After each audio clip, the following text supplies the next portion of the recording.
After more than 3,000 homes were destroyed in last summer's devastating bushfires, people who are now rebuilding are looking at ways of making their houses less prone to fires.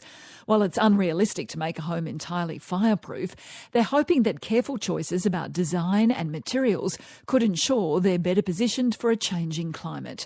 Gavin Coote reports.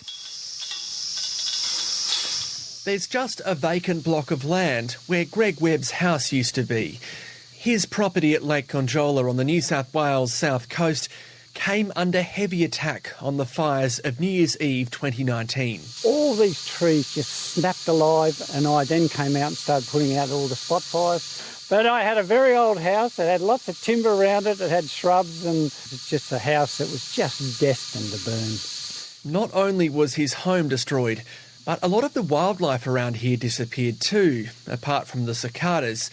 Still, Greg Webb is determined to stick around. The retired builder is now planning to erect a new home where his old house once stood, even though the threat of another bushfire is never far from his mind. I've been connected with this property for 55 years, but I'm just conscious of who I am, what I have around me, and I've got a house to build. This one won't burn down. Making his home as fire-resistant as possible has meant including fireproof shutters and keeping any gardens and shrubbery around the house to a minimum. Once the fire got in, it's going to burn. So the whole objective is to make a barrier for it. And I'm on a real mission to go, I've got to look at new products, new materials. Further south at Rosedale, near Bateman's Bay, Brian, Joyce and his son Liam have experienced the benefits of having a property built to resist devastating damage from bushfires. Their family home was built to meet the highest level in what's known as Bushfire Attack Level Rating System, which requires design elements to reduce the risk from burning embers, radiant heat and flames. It's probably why it was one of the few houses left standing on their street when fires tore through here on the last day of 2019.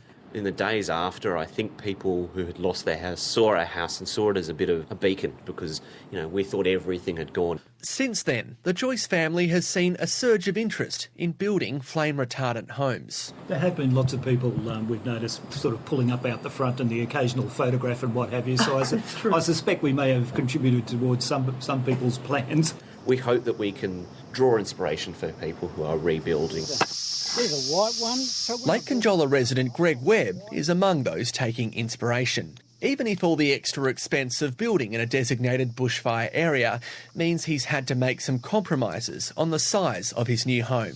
This house is only 2.5 bedrooms. That's all we're going to end up with. But you don't need much in this life. You need family, you need friends, and you need to be able to handle the demons and traumas that we've all got going in our head. That's Lake Conjola resident and bushfire survivor Greg Webb ending Gavin Coote's report.